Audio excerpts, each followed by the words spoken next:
The following podcast contains adult language and themes. Listener discretion is advised.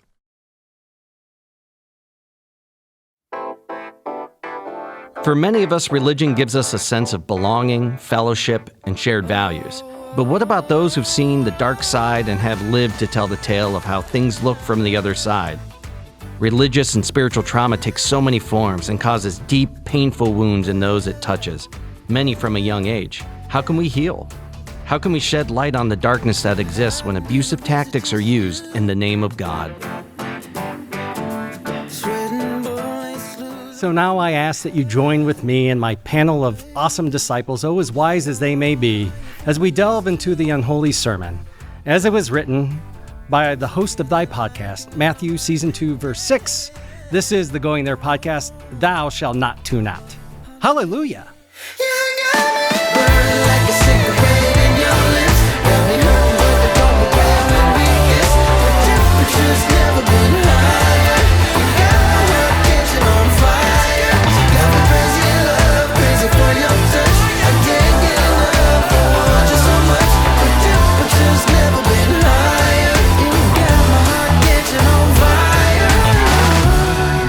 Get ready to open your heart and your mind because we're going there. Taboo topics are back on the table. So hopefully you're listening to this on Sunday, the Lord's Day, because that's the only day you're allowed to listen to a podcast. And as long as it's Christ-based, there's going to be a lot of satire in this episode because we're talking, of course, about church trauma. And before we get into the meat of it, let's introduce our amazing panel. It's going to help us get some healing, starting with Shannon Blower. Yeah, my name is Shannon. I am the Director of Pastoral Care and Services and Education at Suma Health System, and I primarily focus on palliative patients, end-of-life care. And you all met Megan in the previous episode, but reintroduce yourself just in case they're just now tuning in because they just have to hear the gospel. All right. So my name is Megan Cox. I was a participant in the Way Down docuseries on HBOMax, and I'm also the founder of Beyond Zion Foundation, and just a regular old Midwest mom and wife. And returning from previous episodes as well as Mandy. Hi, I am Mandy Kirsch. I am a co-owner of a private practice in Akron, and I primarily see kids, young adults, and kind of transitioning to adulthood clients. So I'm glad to be back. And we're all still trying to transition to adulthood here. Yes. So we really Me too. Your view is going to help us a lot today. And then last but certainly not least is Brian. My name's Brian Arroyo. I'm a cyber defense incident responder for the FDIC. I know that's a long title, but I really just tell people not to do stupid stuff on the internet. And also a church trauma survivor. So Brian and I, our wives, went to high school together. They were a few years behind me, so I didn't really know either of them that well. And we all go out to dinner, I don't know, last winter? I don't know. It wasn't that long ago. And we're talking, and Brian happens to mention, yeah, no, I know you. We went to the same church. And I'm like, we did? And I'm gonna preface all this by saying, one, I don't necessarily know that I need to name the church, because to call the church a cult, it's cult-like. It's cultish. It's cultish in the way that a lot of evangelical movements have been in recent times. But I also think it was funny because while we both probably tried to forget a lot of those experiences, it took over the entire evening, and I kept apologizing to everybody at the table. I'm sorry, we're still talking about this. And there comes my anxiety of trying to talk about too much in this topic tonight. There's no way we can unpack all of this. We can't even unpack the beginning of the beginning. So what we can do is open up some space to talk about what we mean when we say church trauma and share some personal stories along the way. Brian, I think I mentioned, do you remember that I started a fight club in the basement of the church? I do. And the first rule of Fight Club is you don't talk about Fight Club. Certainly not. The first rule of church is you don't say anything bad about the church. And that's what we're here to do today. So, Amen. Yeah, sort of. But I want to say something about trauma that is really insightful. You two couldn't help but talk about what you didn't want to talk about because trauma is stored in the body. So when you see someone who has that same cellular structure, you just can't freaking help it. It's going to come up. And I think that needs to be honored. I think we need to just be able to say like, oh, damn, we have a shared experience. And to the degree that we hide or don't hide that is the degree that we can heal and have deep connection. So good for you guys. What's interesting is that I don't really talk about it, not because I'm unwilling. I mean, certainly willing, here I am. But it's just that I don't have anybody in the community of people that I'm among that has a similar experience. So when we had dinner together and he started gabbing about his experiences, I was starstruck a little bit, only because like we were so simpatico when it came to the result. So I mean, this is great. I think people who hear this are really going to maybe take something away from it if they feel the same. It's that same energy and passion that Megan and I had our first Zoom call before we did any of the shows, and she could not get me off fast enough because I'm like, well, what about this? And how We about could have been there all night, and I'm okay with that because it feels so good. It's to get out and to relate to somebody. And I'll say this, like my trauma, it's not putting a number to it, but is so small and nuanced compared to some of the things I've seen, which I think is the problem. A lot of people don't realize that they've experienced trauma. But I want to begin by kind of restating what Shannon was saying. It's like, let's not forget how incredible, courageous, and special it is to have people who are willing to share their trauma and help us unpack it and give us a different perspective. I will make jokes throughout. So just know that's my defense mechanism. Who actually was the first person who ever told me that I experienced, it wasn't the word trauma, it was spiritual abuse, was you, years ago. And when he told me that, I'm like, no. Yeah, it's a classic move because what we might be talking about is complex trauma, which is this notion of it just happens over a period of time. You don't notice, like a slow drip, and it's impacting you. It's impacting the way you see life. It's impacting the way you're engaging the other. Am I safe? Am I not safe? How much of my individuality do I have to give up to belong to the group? All that kind of stuff that goes on is a complex trauma. It's not in the manual yet, but it's real. And any of us that have ever experienced that raw emotion of feeling unsafe and feeling alone, get it, right? We just simply get it, and not to be able to speak about it. You cannot say the emperor has no clothes on. You just can't. Oh, until you can't. You're explicitly told or shunned when you do. So let's take a small step back. We're living in what feels like post-apocalyptic times. So the world ends. The next group of people, they find this small plot of land. They're like, let's build a community. What do we need? First things first, let's build a hospital. We need to be able to take care of people. It's to heal people. Let's build a school. We need to be able to teach our kids. They need to be able to learn something. Let's build a store so people can go and buy supplies. Let's build a church. Nope. And the reason that you say nope is because without our cultural knowledge of what it is, it's all of those buildings has a purpose, and the church should be, well, this is kind of people's way to connect and share in their faith and spirituality. How has it become such a muddied mess? Of course, that's with many, many, many things in our society and in our history. But church has become, and not all churches, of course, but church in the grand scheme, and especially in American fanaticism, has become this toxic place that leaves people like us having to work through it for the rest of our lives. So let's talk about what church trauma might look like. Shannon was saying sometimes it's like a slow drip. I think in my case, it was very nuanced, and you didn't realize you were traumatized until you started to really take a step back and question how you view everything. And because it's almost like you live a dual reality. Well, like deep subconsciously, I feel like this is bad, but I'm still doing it, but I'm judging other people for doing it. And then the way you explained it to me was beautiful and heartbreaking at once, which was, well, that's called spiritual abuse. They kind of robbed you of your ability to have a spiritual relationship with whatever deity that you may believe in, or whatever, entity or thing in existence. And it was like heartbreaking, because it's like, yeah, they really fucked me up. I don't know if I'll ever have what I consider like a good relationship, a spiritual connection, but I'm at least at a starting point where I know what I don't believe. Megan, I of course we have to go into your story. We touched on it a little bit in the last episode, because it was about body positivity and fat shaming.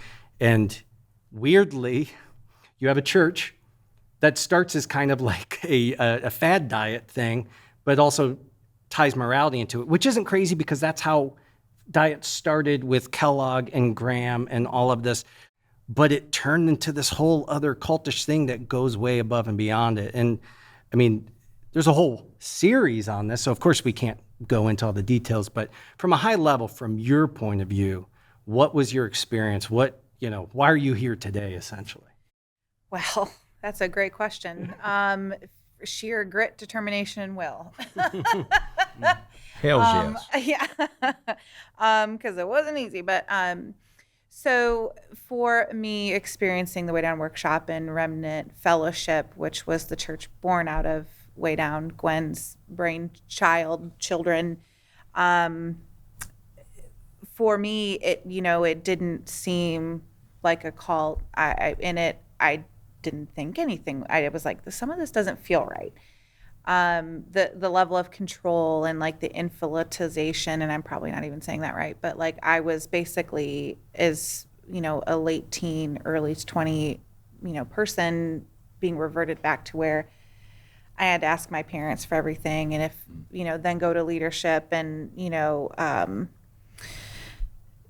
I can't remember who I was talking to about like just the way I had to dress, like, you can't dress a certain way, or like, these are not okay, having hair and crazy, like you cannot draw attention to yourself. You'll cause your brother in Christ to stumble. Things like, just to the extreme, but to me that was also normal, because that's how I was raised and conditioned anyway. So a lot of the times I joke that I was made to be the perfect cult participant unwittingly.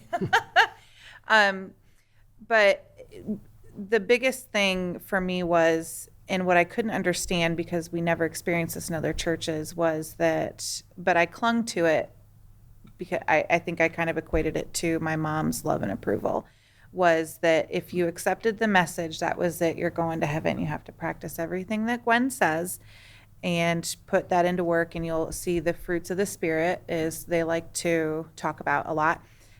Which you do if you apply a lot of the principles, you do see that. So it enforces what's being said.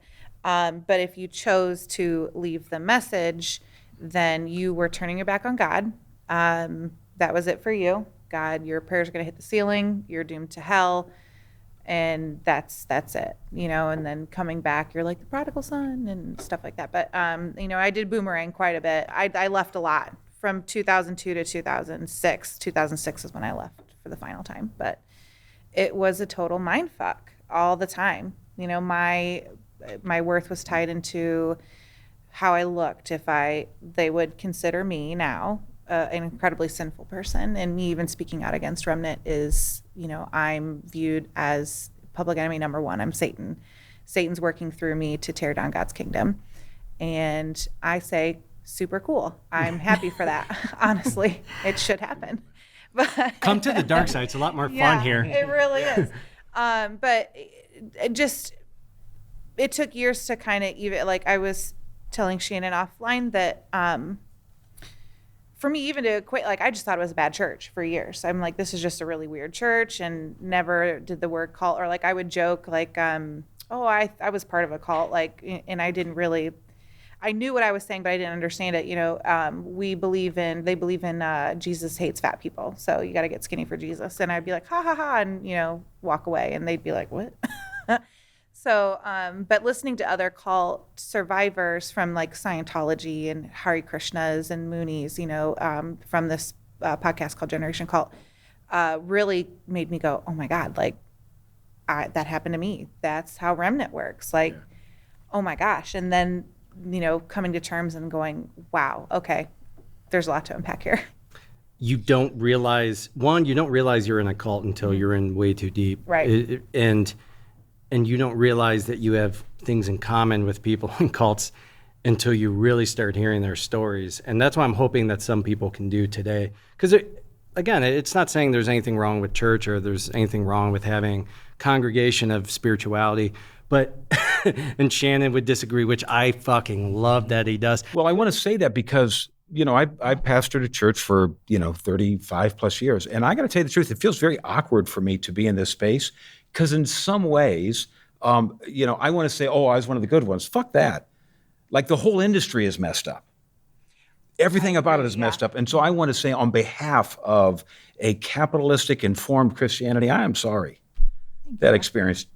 You're the first person to say that from your position. So yeah, it's fucked up, and I'm so sorry that you experienced it. Yeah, thank you. And so it's a weird thing for me because there's still this sort of oh, you're a pastor, and I'm like, nah. I do anything on earth to introduce myself as anything other than that. I'm the same way. People. I have to change your name in my phone. It's still Pastor Shannon. I gotta stop. I totally get that on a different angle though too. Because it almost you become pigeonholed. Right. Well, and when in court, related to people you don't want to be related to. Yeah. And the problem, and I love that you said that. And I think most, even people who are pastors today would say the same thing, who see the issue with it, because it's like saying, well, cops are great. It's like, we're not saying all cops are evil. No one's saying all pastors or all churches are evil, but we're saying as a whole, it's fucked up and it needs to be broken before it can be built back up. Yeah. And so it's beautiful that you can say it. And I hope you don't regret it. No, I want to be clear. I am not personally attacking Christianity, and I don't know a lot of people. I will gladly attack. You go for it. I'm more of the organized religion. I agree with you. Sure. Let's go fully anarchist, tear it down. But Christianity as a whole, if it works for you, great. But it ain't for me, and it's not going to be. And it's not Christianity. What you're talking about is the organized American version of modern day Christianity. No, thank you. The core of being Christ-like is the polar opposite of what I think of when I hear Christianity. That's right. Well, and Corporate America has hijacked Christianity. Yes. 100%. Yeah. Well, and I think this past weekend I was at Pride. Akron's Pride is in August because they want other people to be able to go because everyone else's is in June. And I have to say, I did see some organizations there supporting and being there not to protest, but to be there in support of people who are LGBTQIA+. I think I got all the letters. But I think that, it's not that all of it is bad. There are some places that are trying to make it different, that are trying to make it better, that are not trying to say you're all sinners and going to hell and this is terrible and you're going to be a terrible person because you're gay or because you had a baby out of wedlock. I think that there are some, but I have to agree that there are more than, that's the few. Yeah. There's more than, but the greater whole does need to be broken down because that's so let me much push trauma. back a little bit on that. So we'll just say just for a second that church is cool. Oh, the Bible's cool. Let's stay a minute. The theme of the Bible is there is a hell. Sure. So what are you going to do with that? How do you create anything healthy out of hell? Yeah. Fear and doom. Right. There's some good ones. There's some good ones parlaying in the dark magic and keeping it going. Mm.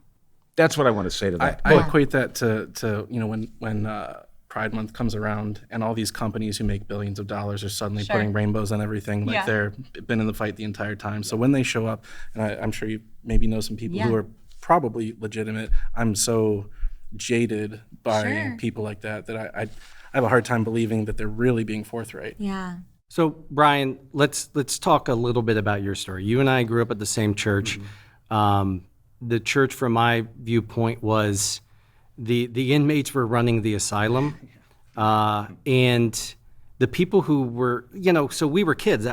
My parents let me stop going when I was able to drive, It's like, you can decide if you want to drive to church or not. I was like, I'm going to decide not to drive to church. I'm going to work off my hangover. But like the people that they would have in charge of us, you didn't realize how fucked up it was until you became older than what they were then. And you're like, holy shit, the stuff that they taught us, the stuff that I'm like, if I had kids and I found somebody telling them the stuff that they did, I'd probably drag that person outside to the curb and beat the shit out of them. So anyway, Brian, what was your experience? I grew up a little bit different only because from the get-go, from a very young age, my mom and her family were Catholic growing up, but she found sort of the evangelical church. No, that's the same story as me. Sure. And Shannon. Sure. Yeah. We went to, is that church the only one that you'd been to the entire time? Or did you go to different churches? I'm curious, actually. My parents were so we grew up Catholic, and it wasn't crazy enough for my mom, so we started they started getting involved with these other cult-light ministries outside of it. Man, I could do a whole episode on this one experience that my dad took me to a men's retreat. And I didn't know what I was experiencing. And then there was an episode of Teenage Mutant Ninja Turtles, and it looked just like it, and it was a brainwashing session. And I was like, that's what that was. I swear to God. TMNT, man. They had it nailed down. I guess it's not that different, I suppose. But I went to several churches in the area and ended up in something more evangelical. But it felt the same everywhere I went. So it was normalized from a very early age that this is just how things were. Yep. And this is how people were, and this is what life is like. So up into my teens, I didn't really question it. I had some experiences where that didn't feel good, what that person said or did, that didn't seem right. Like my sort of non-Christian brain was starting to turn on. Logic. Yeah. Well, you can call it real morality or logic or whatever you want to label it as. But I started to see some inconsistencies at that point, started to think for myself. And I found secular music, so that helped. That was a big gateway into the world.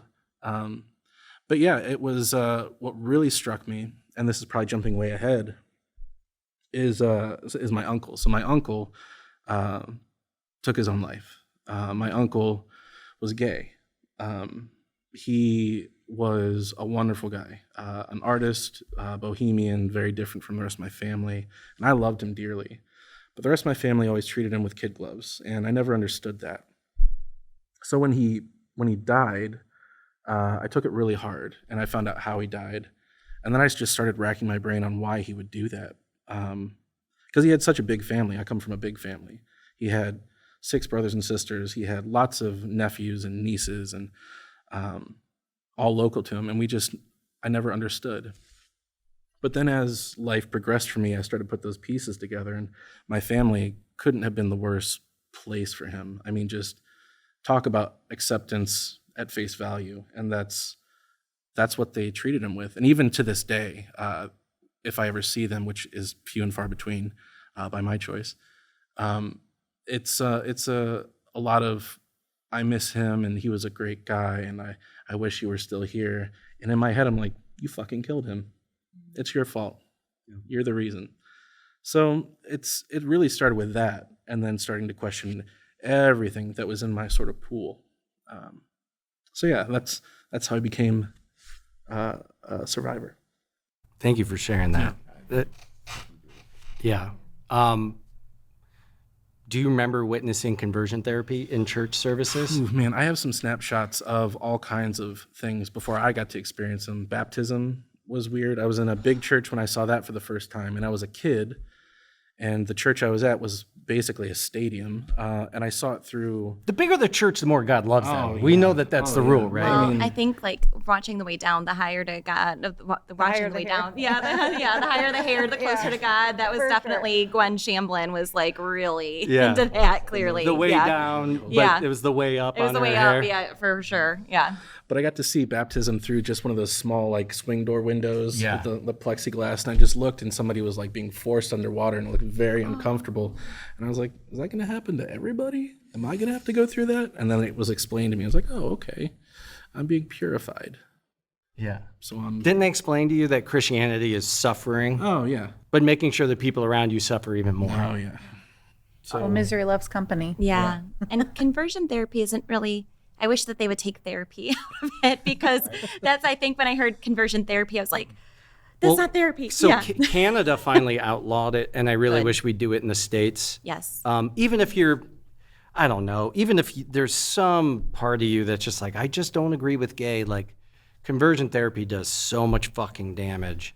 And so many people have committed suicide over it and the horrible things that happen. So I recently kind of sat down with my mom and told her, like, this fucked me up. And she owned some of it and apologized for some of it, but she didn't really grasp any of it because she's still in it, right? And so I at least appreciated the acknowledgement of it, of how I felt. Now, she didn't experience the same thing, but a big part of it is you were touching on the parental piece of organized religion. You don't question God, you don't question the church, and you don't question your parents.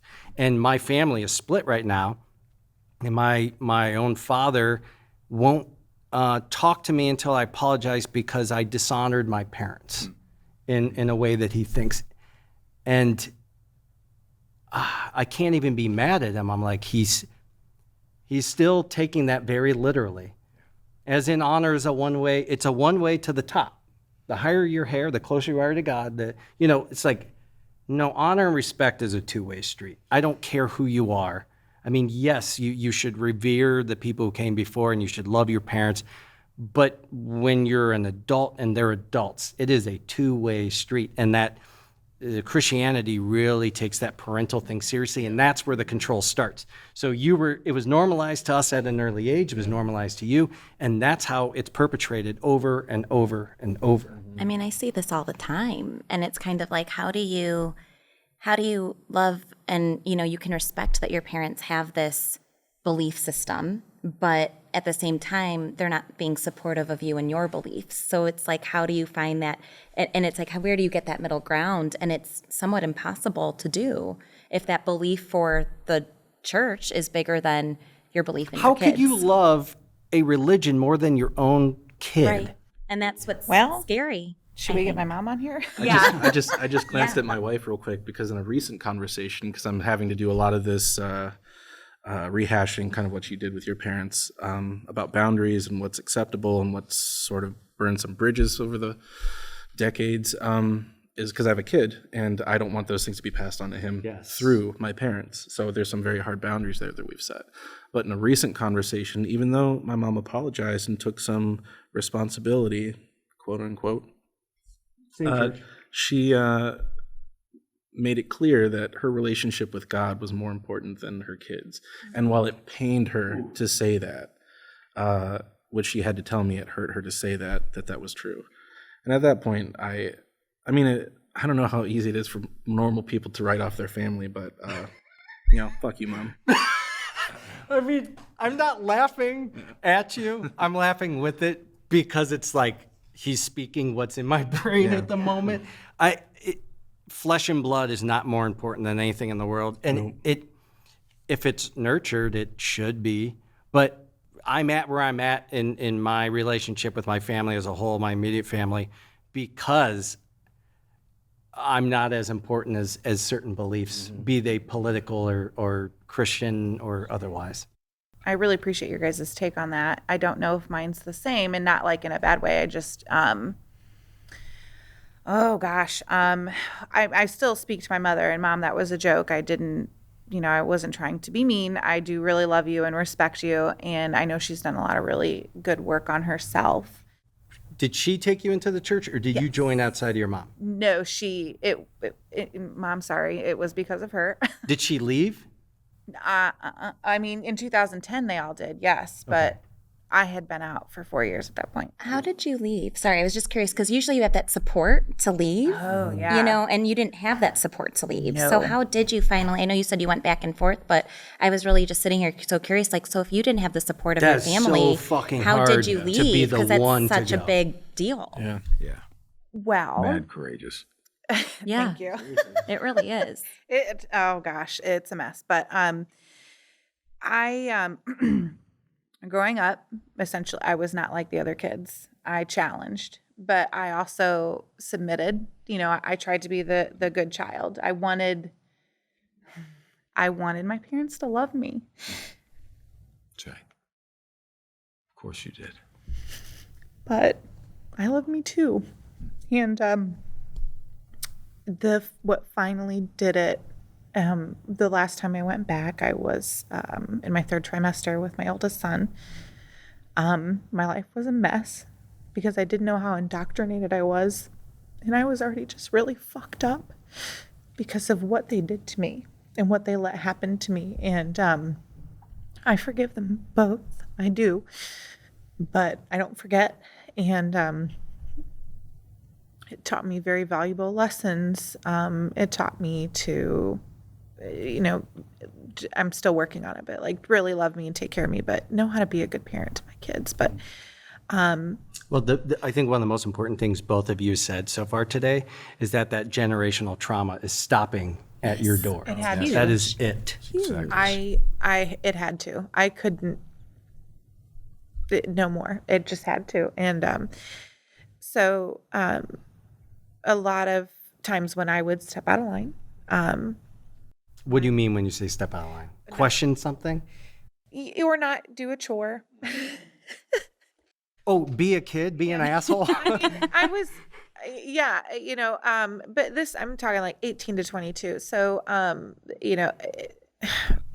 So you were still under kind of like a very stern rule. 100%, yes. Anytime I asked to come back, because I thought when I left that I was choosing the world and, Satan, and I wanted to revel in the sin, and, I would come back and I'd be like, okay, I'm ready to do this, and what drove me back the last time being pregnant was I was afraid I was going to die during childbirth, which I did almost die. And I was afraid for my son, that I wanted to be a good mom for him.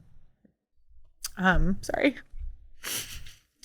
So at the end of it, finally in 2006, I'm getting in trouble for something I didn't do. And I said, I didn't take responsibility for it. I didn't let her be, I wasn't going to be her whipping boy anymore. And I just said, no, enough. I didn't do it. And then that started the whole, how dare you talk to me like that in my own home, and which was a Tammy Baker saying quite often. But, and so she said, go get your cell phone. And it was mine in my name. I paid for it. And I went to go get it because I'm like, well, I'm really in trouble now. Was it worth it? And then I said, no, I'm not going to do that. And then that's when the assault happened. And then afterward, she held my son and said that I was an unfit mother because I wouldn't obey. And I thought I deserved it. And I called an acquaintance back in Ohio and was like, you're not going to believe what happened. And, she's like, that's wrong. And I said, well, I probably deserved it. I wasn't good. I did disobey. And somehow the cops were called. And they asked me if I wanted to press charges. And I was scared out of my mind. I said, no, can I get out of here? Right. I can't. I don't think I can be here. And I know Mom was on the phone with one of the leaders, Ted Anger, who's brought up in the docuseries quite a bit. Sorry. And then Okay, I'm going to challenge you one thing. Yeah. To stop saying I'm sorry. Yeah. Oh, Yeah. I'm gonna poke you every time you that's apologize. fair. Okay, that might actually work. Yeah. Or a shot collar maybe. No, I think that That's goes back to the that's other. more like Yeah. that's more That's like back in- that's more your past, my dear. That's That's more not the current. remnant way Yeah. of. Yeah. I know. Like I have a whole. It doesn't, but I'm training in my new job, and they're all so nice to me, and I'm like, can someone be mean? Like I don't. Yeah. I Just not cannot used to relate it. to this Yeah. at all. Like, Yeah. what is this?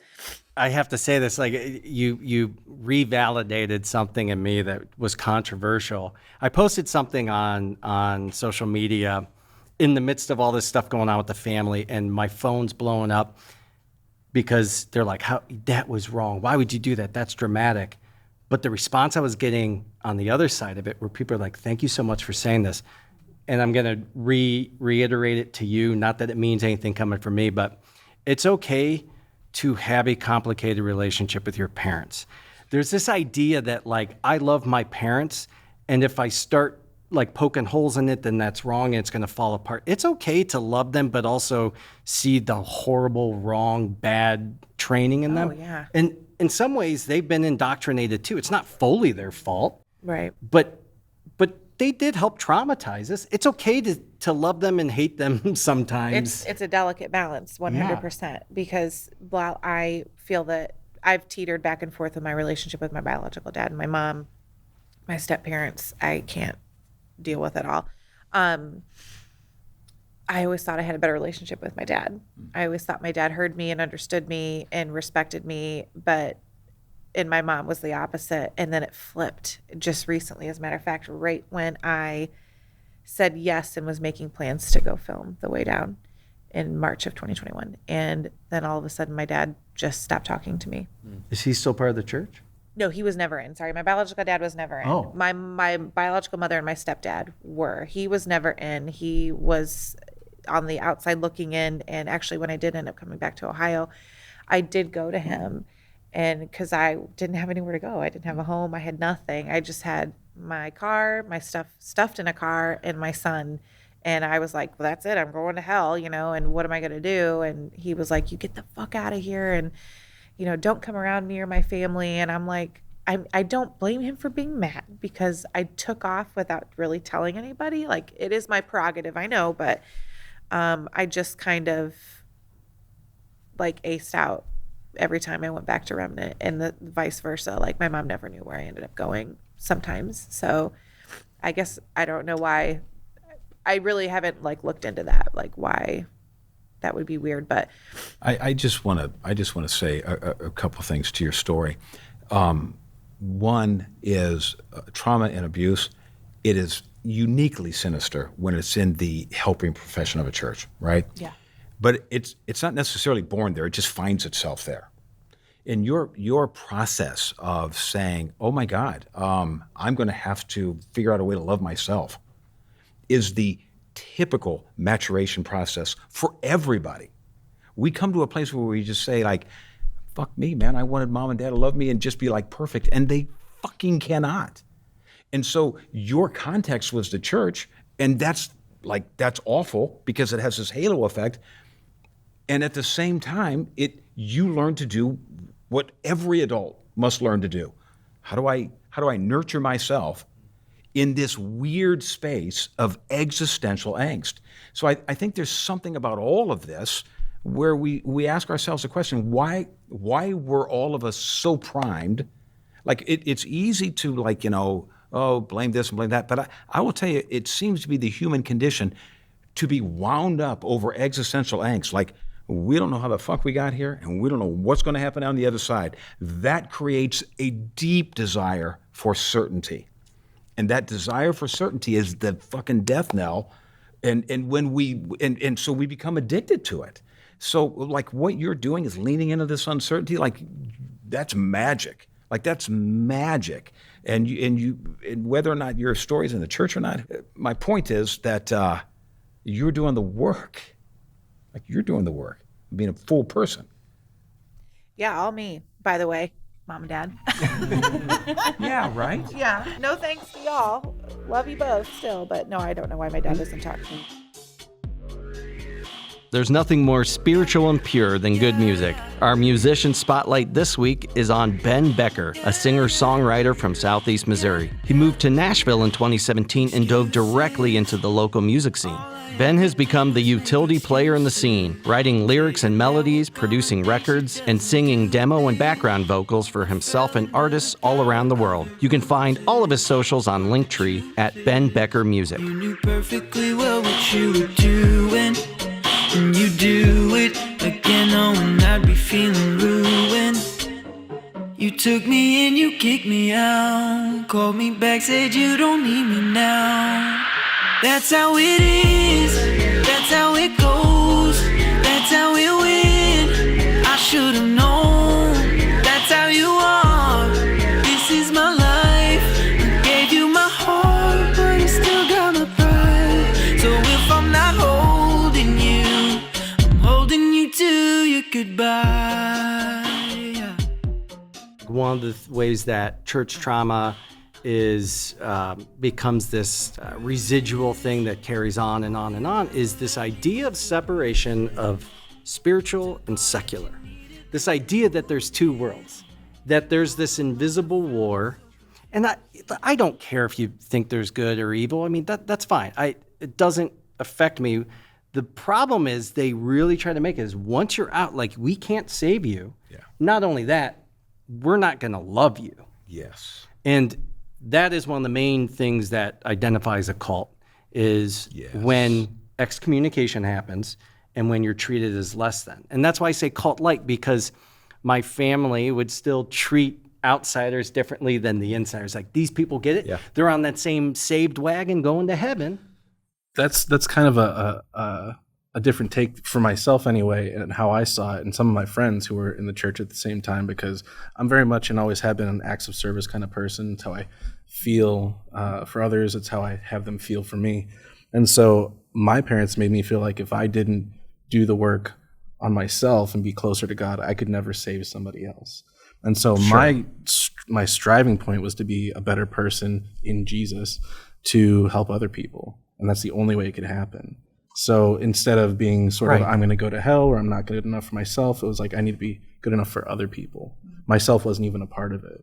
Yeah, my parents gave up on that with me early on. But I'm interested because you don't seem to be afflicted the same way we are. Me? Yeah. So I have a different story. You know, I had more church, like religious confusion than religious trauma. My dad is Jewish. My mom is Christian. Typically you go by the mother, but my mom was not really a fan of church ever growing up. So we were raised Jewish. So I was raised Reformed Jewish. This is another time for another episode, but then my dad ended up converting to Christianity later on. So is he a Messianic Jew or full-blown Christian? Full-blown Christian. Like, he went to the Episcopal Church. He found out he was adopted late in life and that his birth parents were Christian, so he wanted to go into and learn about his, original family. So I'm not a religious person, so to speak. I know a lot of people who are religious people that are great people. But I also, as a therapist, hear awful stories about religious trauma, and I really just know what that, can do to a person and what that can do to crush someone's soul. And you also see a lot of the people, who've gone through this trauma and where they end up away from the church, which was the total opposite idea that everyone wanted to get to. So it's like, what was the point of this? You're pushing people away.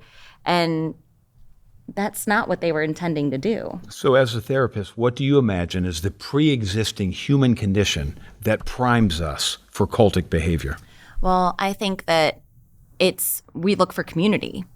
We look for community. And that's really where I see people going. And I think that as someone who knows what that's like to not really know where your community is religiously.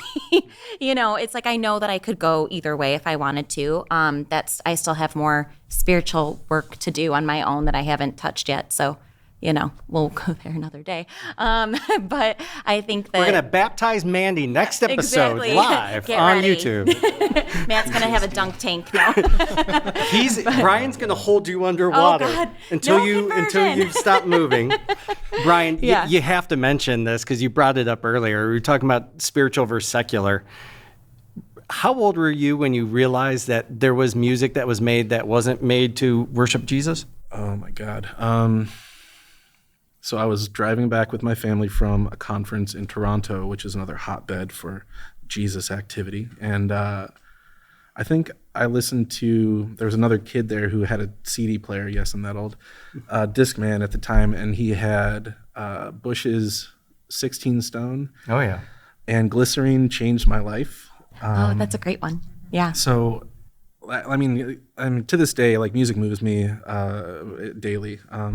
And back then, hearing something that could be so impactful just by the sound of it, not even understanding the words or the concepts, but just the sound of it could impact me so much. It was striking. So the whole 7 some odd hours drive back, I just think of nothing but, why did that sound so good when it's not God's music? And it's like, So, dude, that is such a beautiful thing because, like, my notion of spirituality, it didn't come from the scriptures. It didn't come from church. It came from Bob Dylan.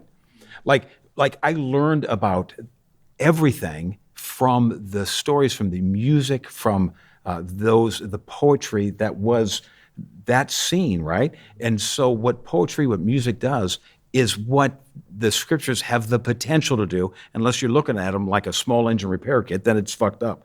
But if you can look at it like, oh, this is poetry. Oh, this is somebody who's like, how did we end up with Jesus? Well, because humanity stopped being assholes and primitive, and they matured, right? So it's a reflection of how humans think about God. But there's so much loveliness in poetry. It's far more inclined to be poetic or this way. How do we address the experiential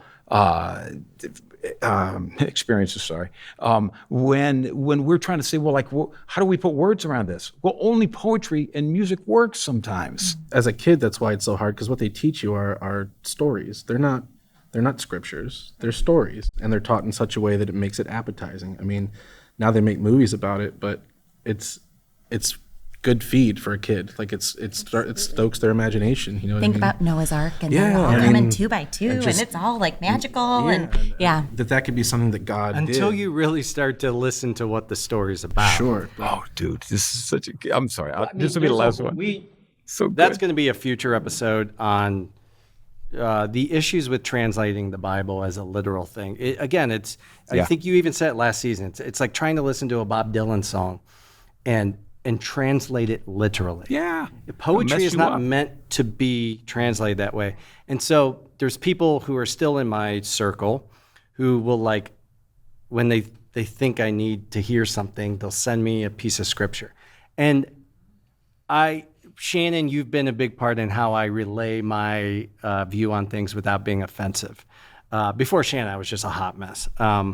But I try to say, like... Listen, don't you blame me for who you are. Fuck that. That is not right. So, for example, I asked Shannon, and I go, I get really uncomfortable to the point of angry when people ask me if I'm saved.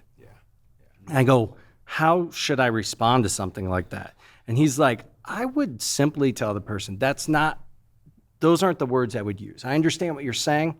That's just not, those aren't the words I'd use. And I do that to this day, because there are people who be like, well, you've accepted Jesus, you're saved, right? And I'm like, I know what you're getting at. I have my own spirituality. Not that it's anyone's fucking business. That's like saying, like, how's your relationship with your mom? Because Yes, that's right. your mom and I get along really well. What? Cool? I don't. Why Congrats. Why do you care? yeah. But so, like, people will send me scripture, and I try to say, like, that might mean something different to you than it does to me. I'd rather give you a Mark Twain quote. You're going to learn a lot more from that. And so people, like, will send me something, and I'm like, do you even understand what this is saying? Again, it's like it's trying to take this very poetic, flowery language and say, this is exactly what it means. Don't you feel better now? No, because the Bible was my source of trauma. No, that doesn't help me. Isn't that the truth, though? So, like, how is it that, like, we try to redeem something that has been used to abuse us? It is just far better to just say, something, man, what makes something sacred? Well, what makes it sacred is I assign it meaning. It becomes sacred because, oh, my God, that was healing. That was beautiful. And if the text doesn't, it doesn't. And the freedom to be able to By the to way, do to that? say that out loud in circles that we grew up in, and I'm sure that she grew up in, would be like, Bless let's me. go drown this witch. Yeah. No, I feel you. I feel you. That's why it's hard for me to pastor in the community. Like, I'll just say that straight up. Like, I wasn't good at it. I was never brand strong. But the text means something to you. Of course it does. But I've never been I'm no longer under the illusion that somehow it was handed down from God, and it is something that I can follow with very explicit and clear intent. All you got to do is read that thing, and it's just like, what the fuck could this mean? Yeah. So the way to engage it is with a sort of poetic open-heartedness, right?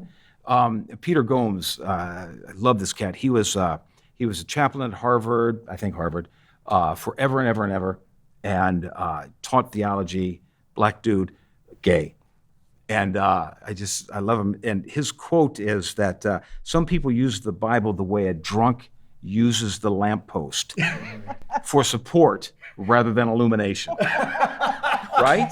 And I mean, it's just like, oh, God bless you, Doc, right? Yeah. So there's this, like the Bible can be helpful, and it can be the most abusive thing on earth. It can be And it used depends on the- most so abusive. Yes, that's right. negatively. Yeah, and I mean, not to Yes. No, yeah, absolutely. The thing that makes me the angriest is that I've read the Bible. I understand. I mean, I interpret it with what makes sense to me, but the cherry picking and everyone's like, oh, Yes, scripture this, scripture that's that. And you cherry can cherry picking. pick any scripture and make it fit your narrative. And boom, there you go. I mean, that's Gwen Shamblin's MO, cherry picking scripture and translating Watching it. that documentary was so interesting because nothing applied to her. Well, no. And it was like Oh, you hell can't get yes. divorced. You're gonna get, you're gonna go right to hell or whatever. And then she went and got divorced. Like it was just a Yeah. very interesting The whole thing thing was to watch. What Gwen wants, Gwen gets because Gwen is God. Yeah. Was. In her mind. Well, it Yeah, was, yes. was. Thank you. Even when people don't purport to be, the deity and what you're under, I remember back at our church, the whole week was going to be spent on topics of health, and it was abortion that was the first day that they spoke about. And the first day, the pastor's wife came up and said, I had an abortion, and here's why you shouldn't get one. And it was just this explanation of how it hurt them so badly, and they regret it so much. And you know what?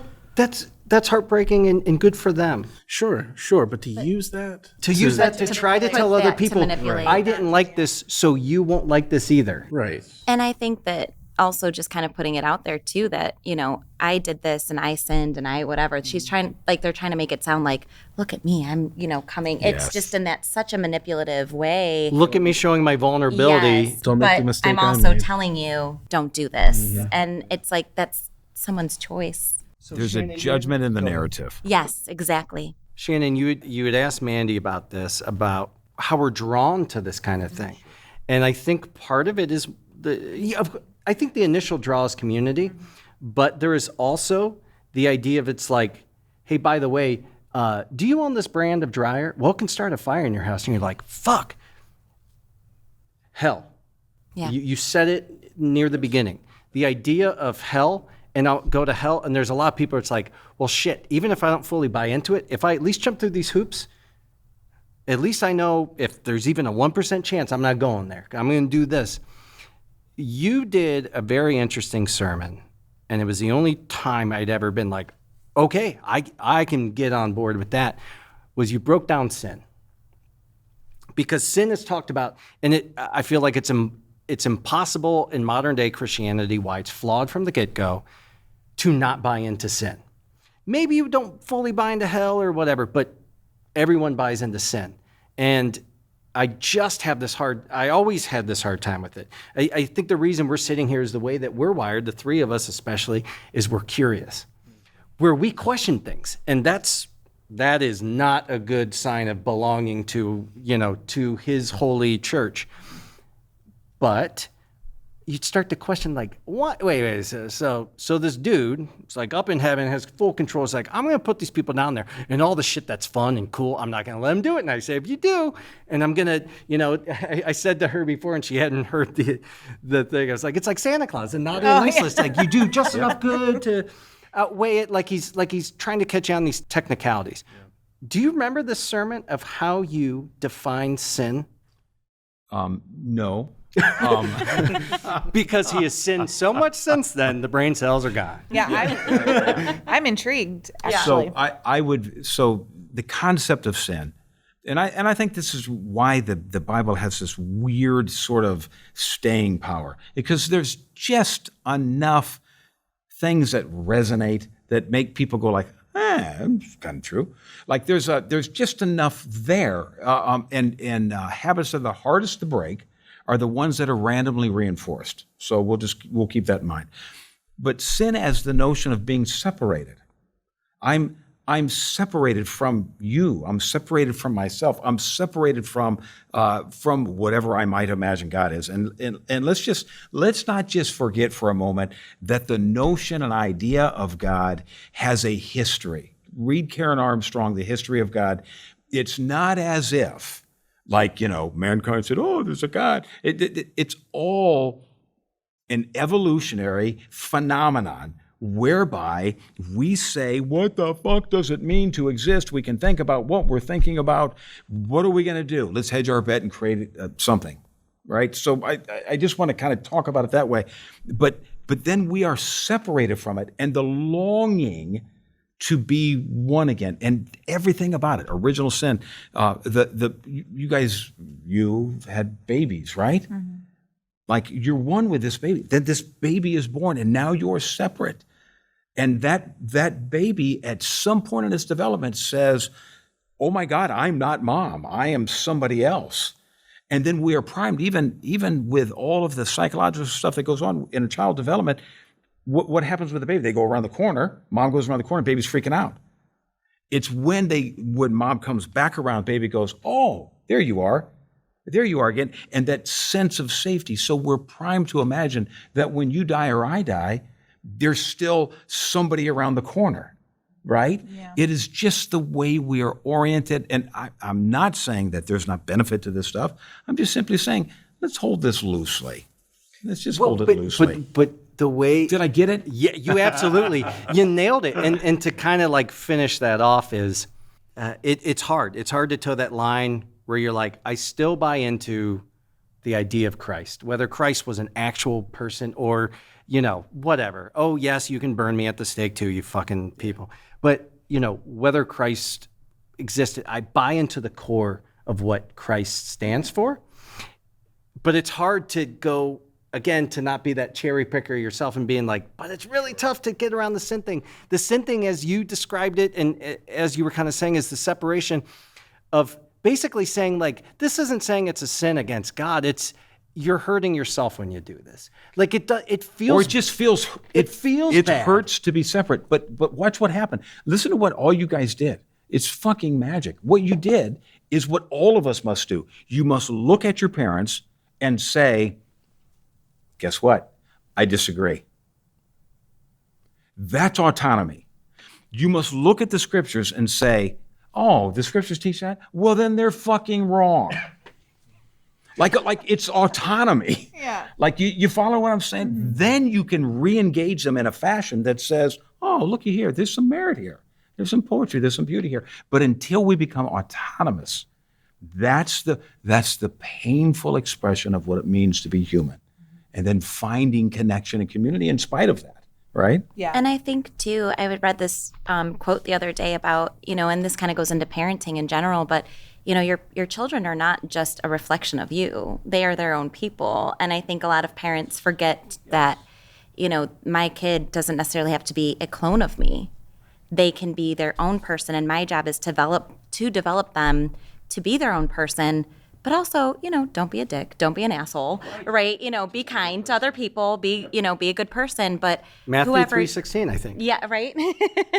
Don't be an asshole. Yeah, just don't be a dick. I'm starting to finally read John Pavlovich's "If God is love, don't be a jerk." Yeah, it's pretty fucking simple. Yeah, and that's just what it kind of comes down to is like accept your kids for who they are, let them be who they are, and I think that's more of a parenting issue than anything. But at the end of the day, it kind of relates to. Your kids don't have to follow in the same footsteps when it comes to religion or, how they raise their children or whatever other issues that might come up with their interests, their hobbies, just all of these different pieces. Again, we only have time to touch on a couple more small pieces of this today because there's so many things that are tied into church trauma, purity culture, and especially purity culture runs the gamut, and it's different for women than it is for men even. And it is something that as a 40-year-old man, I'm still unpacking. Like there are still things that are so deep down inside of me that I'm like, why do I actually think this? Not consciously, subconsciously. Yeah. Things like teaching doom, end of the world teachings, revelation, something that we suffered through a lot. That's its own story to unpack. I think two things that I want to touch on real briefly before we run out of time here this evening. The stigma of mental health and tying health to morality, essentially being punished by God when you ail, and seeking mental health, real mental health, like the professionals on the end of the table, not the hacks who say, well, I'm a Jesus counselor. Or conversion therapy. Yeah. It's more like, I need a real counselor, Or Jesus. just focus on God more and you won't be so depressed. You're just too Right. selfish. Yeah. Yeah. That and Oh, that makes me sick hearing that. Yeah. that and the very last one I'll touch on after that is this ridiculous mythology that still exists. While they laugh at, oh, that's not real and that's not real and how could anyone believe this? But by the way, witches are real and they're putting spells on children. The mysticism that still exists in the church, I'm talking like colonial times Salem witch trial shit that still is very much alive in the church, which I think birthed some of the QAnon kind of stuff and the idea of this, like, you know, these pedophile rings that are being run. That shit is all based on church drama. That shit is all rooted in the church. But real briefly, from the healthcare professional side, and Megan probably has, I mean, the most heartbreaking part of this is like morality is tied to your health. So if you're not losing weight, it's because you don't love God enough. How much that hurts your profession and how many people you've talked to who finally realize they need to talk to somebody who's an actual therapist. Megan, what is it like to be told that basically if you're unhealthy, if you feel unfit, if you feel mentally unwell, that you're just not trying hard enough? You just don't love God enough. It's shitty. It shouldn't be said because I was trying. They just kept moving the goalposts and I could never, ever live up to the expectations they had for me. I didn't even know what the expectations were. You know, no matter what I did, I was bad. So what's the point? You know, I mean, I did try my best, but being told all your life, you're bad, you're bad, you're bad. Life was hard. It was really hard. And it fucked with me bad. And, you know, even to come to the terms where I'm like, I really need to get this under control. It was affecting my blood pressure, my way I interacted with the world. I couldn't. Their treatment of you actually negatively impacted your health as opposed to the other way around. Yeah, absolutely, 100%. I'm not fully blamed, but that's why I'm this size. That's why I'm on several different medications because I've always needed to be on them, but I was told that I'm just too selfish. It's all about me. And, you know, if I just served more, stop being so selfish or whatever it is they wanted me to do, I wouldn't feel that way. But I didn't know peace until I had my first anti-anxiety pill. I really didn't. I had no idea. Amen. Hallelujah. Yeah. Praise the Lord. Praise the Lord is right. Yeah. And then and I Johnson & Johnson. I kind of right. Thank God for Lexapro and Trintellix. Yeah. Speak my language, sister. I told you we are kindred spirits. I love it so much. And Adderall too, by the way. You know, if somebody was smart, I'm they not should. lazy and stupid. You know, shocker. They should. One of the prescription companies should call one of the pills Jesus. So if someone's like, "You need to get some Jesus," and you're like, Here you "Shit, go. I'm trying." So earlier, So beautiful. No, I totally agree. Earlier It's this so year, beautiful. I didn't start reclaiming my life, like really unpacking everything and facing it all till I was 35. I'm 38 now. And thank you.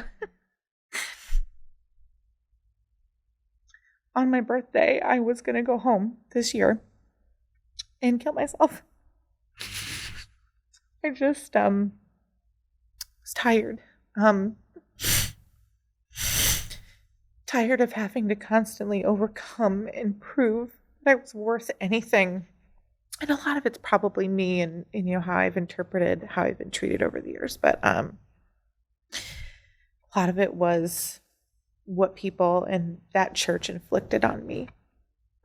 And it just was too much. I'm here. And I'm happy that I'm here, but I'm also really grateful for my nurse practitioner. She said, "You're going on Lamictal," and I said, "Okay." And I got to tell you, that was just as life-changing as the Lexapro and the counseling and everything, and putting that work into me and really investing in myself. because the craziness just not fully stopped. But I don't know how to explain it. I just know that for the first time in my whole life, my 38 years, I feel like me. You could breathe again. Yeah, exactly. Yeah. Like even not being in my old job, like I feel like I've finally stepped out of survival mode. I've been in survival mode my whole life. And to be able to sit back and just go, oh, this is so good. I was telling you offline that I'm like, I'm waiting for the other shoe to drop, which I shouldn't. That's so terrible, but. That's actually really normal, though. Oh, okay, You good. know, that's actually great. so normal that I think when you're so used to gloom and doom happening consistently, yeah. How could you not expect that to happen? You know, Cautiously optimistic is. Yeah. I mean, I think that's a victory right Yeah, there. and I'm grateful that you're sharing your story because I think, well, all of you sharing your stories because I think, this episode could really help so many people who might be struggling and feeling like, oh, well, I don't love God enough, and so I shouldn't go on mental health medication or I shouldn't go see a counselor. And God still loves you. Yeah. Yeah, there's a stigma in the church, but even in our culture against, people are overly medicated. When you go through trauma, and these guys can speak more to it, I mean, there's a physiological change in your body. You have a chemical imbalance. So it's not like I won't get my oil changed because Jesus took the wheel. No, the car's going to stall. That's a really great Yeah, really. That's excellent. Every once in a while, Matt has a good one. Yeah. I prayed really hard about this episode. Shannon. See, laughter. Oh, Megan. Yeah. Thank you so much. You gotta laugh. It keeps you from crying sometimes. Life is a tragedy, but there's some comedy in it. Well, good. It's hand in hand, right? Shannon, you've talked to people when you were part of the church. Now you're seeing people in the darkest time of their life, potentially. The idea of this mental health thing and being tied to, health and morality being tied together, and you have to this day see some shit. Yeah, there is. Death is a phenomenon that all of us experience, right? And the information that we have gathered in life, the stories we have believed, the stories we've tried to live from and by, inform how we're going to die. That's just how it happens. I don't know how to escape the story we're allowing ourselves to tell ourselves about. Like, I just don't know how to do that right now, right? And so, depending on how severe the story is, how transactional the story is how the death goes. So if someone has lived their lives in such a severe transactional way, a way that says, if I do this, God will do that. If I do this, God will do that. I live from this notion that there's beauty everywhere. There's some loveliness everywhere. And that's what keeps me going back to the dark places, right? When my grandchildren died, what I experienced was people saying, we can handle one of them, right? We can sort of process that, but two of them, the fuck is wrong with you and your family? So there's this double isolation. So from that time, those experiences, I said, I'm going to walk towards the sufferer because I think there's some magic there that they can bring to the light. We don't. And there was the beauty in that fucking dark place. It's always there. We just got to tune our eyes to see it. So I am always hopeful. I don't care how screwed up life is. I'm always hopeful light and love is going to prevail. I just am. I'm ridiculously optimistic. One of my buddies is a hardcore atheist psychologist. I meet with him every week. I have a practice of meeting with people that are exactly opposite of me because they inform me. And he said, all right, motherfucker, you tell me then why you still believe this shit. And I said, well, it ain't because of the outcomes. It's because somehow there's some beauty in it. I do it for the aesthetics. That's why Jesus has something. It's kind of lovely to say, you without sin cast the first stone. It's kind of lovely to do that. And so that it kind of keeps me coming back, but not in any kind of traditional sense. I promise you that. we've probably all been that person crying like, God, why me? Why would you do this? And yeah, I think you're almost hoping somebody else is going to come and be like, yeah, I got your back. What's up, God? Like somehow, if enough people advocate for me, and that's why I think when people are like, I'm going to pray for you, thank you. Do I actually think it's going to change anything? It's not for the outcome. Yeah. It's for the support. Yes. It's for the caring. So I don't mind when people have, thoughts and prayers and shit like that. But, don't pretend to care and then, go behind my back and talk about me because I'm not one of the good ones. And that was just my last point is some of the ways, there's some outlandish ways that the church trauma is reinforced by attacking everything that isn't that church. Remnant was built upon the idea that we are the one and only light, the way to heaven, the way down to heaven. Our church was very much the same thing. We are in the chosen few. Most cultish things like Jehovah's Witnesses and stuff is like, there's only 100,000 some spots in heaven. And they also tear down the churches that, even if they're similar, not similar enough. And a really quick anecdote I wanted to share. So we're at a cookout, and Lindsay's there, and my parents' friends are there, and they might even be people that you remember. I won't say their names. I don't even know their names, to be honest. It's crazy and crazy pants. And so they were talking about going to Hawaii and how great it was, and we had gone to Hawaii. And it was funny because Lindsay, who's just like nice and naive, they were having two different conversations and didn't realize it. They thought the other person was agreeing, and they were saying the opposite. And they were essentially saying, we went on this tour, and they showed us like, oh, here's the cave where the people would live, and they used to worship like the lava god. And Lindsay's like, oh, isn't it so cool? Yeah, I mean, they had a very different culture, and they were tearing it apart. It's like, that'd be like me going into the church and being like, wait, hold on a second. So God knocked up a virgin, and then she had a baby, and then that dude let God kill him, and then he came back, and now we hunt for Easter eggs. Like, come on, that's pretty fucking far-fetched, right?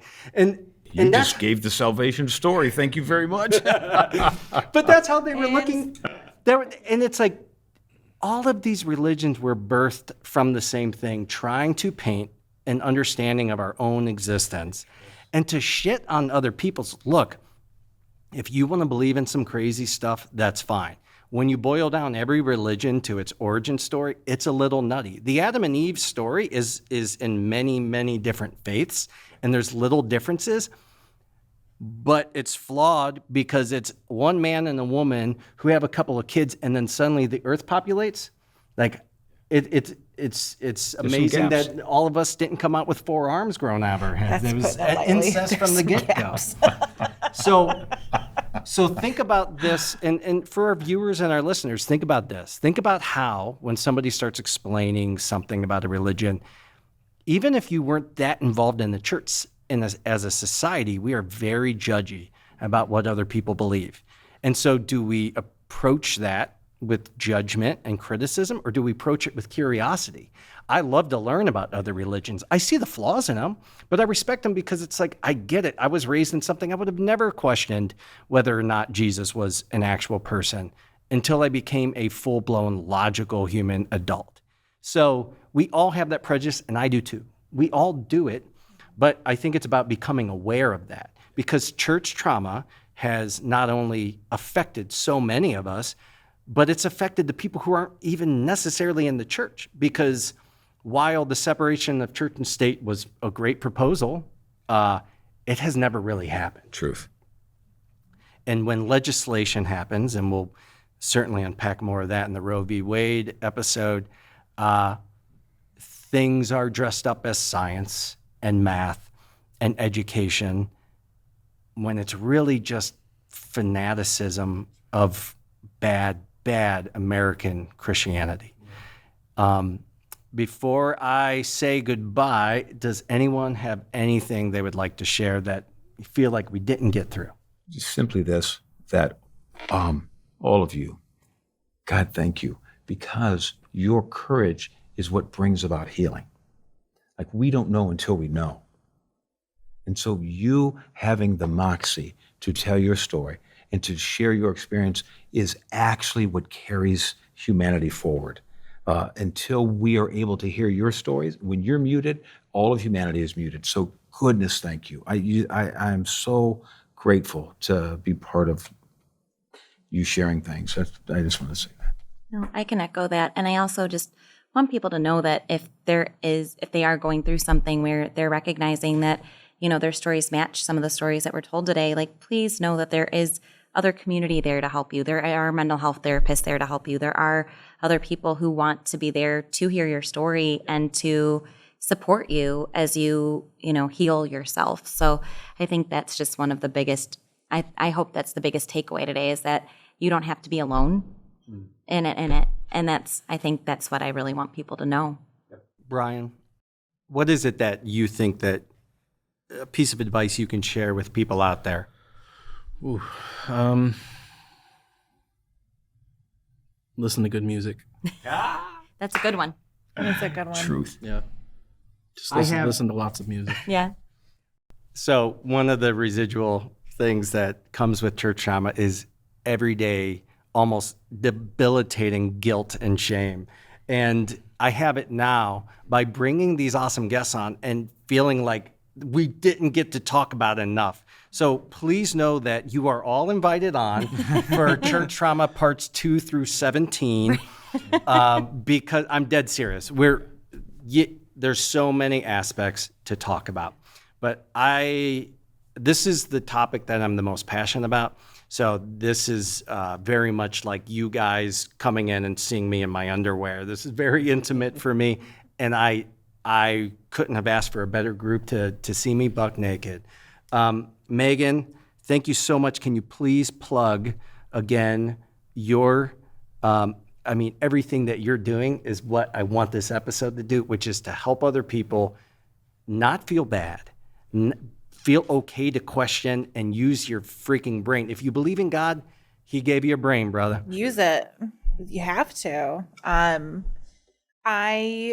So as I believe I said in the top of the episode, but I created the Beyond Zion Foundation. The website is www.beyondzion.org. Thank you. I didn't realize until afterwards it's kind of a play on my oldest son's name. I named him Ben Zion. But the whole premise was, any cult like Remnant, like the church the cultist church you guys belong to, like they're like, we're the chosen ones, that we're the ones getting to heaven, and screw you all, you're not doing it right. They usually call themselves Zion. They say they're heaven on earth. Wow. So coming out of that, you're beyond it, and you can be beyond it at any age, but also too, you have to put in the work, and it's ugly and it's rough. I'm nowhere near done, and that's okay. And I revel in it. And I hope that you hear what we say and you start. It's never too late. Truth. And you're loved. I'm here for you. And Megan is awesome, as you can tell. Thanks. And I'll say it's tough to sit there and talk about my story and feel like I can hold a candle to hers. But I think that's kind of the nuance of church drama is, well, I wasn't molested. Well, I wasn't abused physically. Well, I wasn't this. We all have trauma. We all go through life on earth is traumatic from birth to death. Amen. So it isn't to say to start questioning your own faith. It's to say, look at the people who are feeding you the information that you are basing that on. Be a kind person and make sure that other people are kind to you. That's the takeaway. It's not to make you feel bad if you do believe in the Holy Trinity and the Bible was handed down by God. That's great. God bless you. But think about the impact that you're leaving on this earth, and if you're creating another hole in that traumatic experience that happens generation after generation after generation. Let the generational trauma stop with you. That's what these people are trying to do, and it's not easy. But my God, I think your kids are going to thank you for it. So if there is a God, I think He exists because He put together this panel, and this was pretty fucking awesome. So thank you so much for being here, everybody. Thank you for our listeners and our viewers. And God says, if you don't want to go to hell, you need to go to thegoingtherepodcast.com to check out all of our episodes, all of our social media, and make sure to subscribe to us on YouTube, because now you can see our beautiful faces as God had intended. Michelangelo himself could not have painted such a beautiful host of panelists. You are excused. And if you want to stay in God's good graces, make sure to check out Ben Becker on his Linktree at Ben Becker Music.